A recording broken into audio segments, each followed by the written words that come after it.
इस पूरे चैप्टर में अगर आपने इस वर्ड का मतलब समझ लिया तो आपके लिए चैप्टर बहुत ईजी हो जाएगा।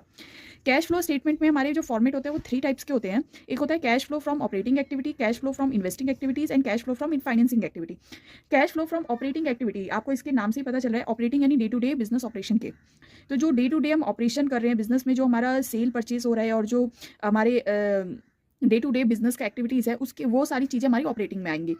Cash flow from investing activity, business ऐसे ही नहीं चलता है, बिजनेस को चलाने के लिए हमें इन्वेस्ट करना पड़ता है। हम ये इन्वेस्ट या तो एसेट्स में भी करना पड़ता है, या हम बिल्डिंग में भी करते हैं, या ये बिजनेस, या हम लोग ये भी कर सकते हैं कि कहीं डिबेंचर, किसी कंपनी का डिबेंचर भी खरीद सकते हैं। तो ये सारी चीज़ें हमारी इन्वेस्टिंग से रिलेटेड हमारी इसमें आएगी, cash flow from investing activities.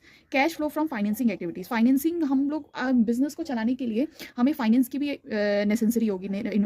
तो फाइनेंस को इकट्ठा करने के लिए, आप जैसे पता है कि हम शेयर्स को इशू कर सकते हैं,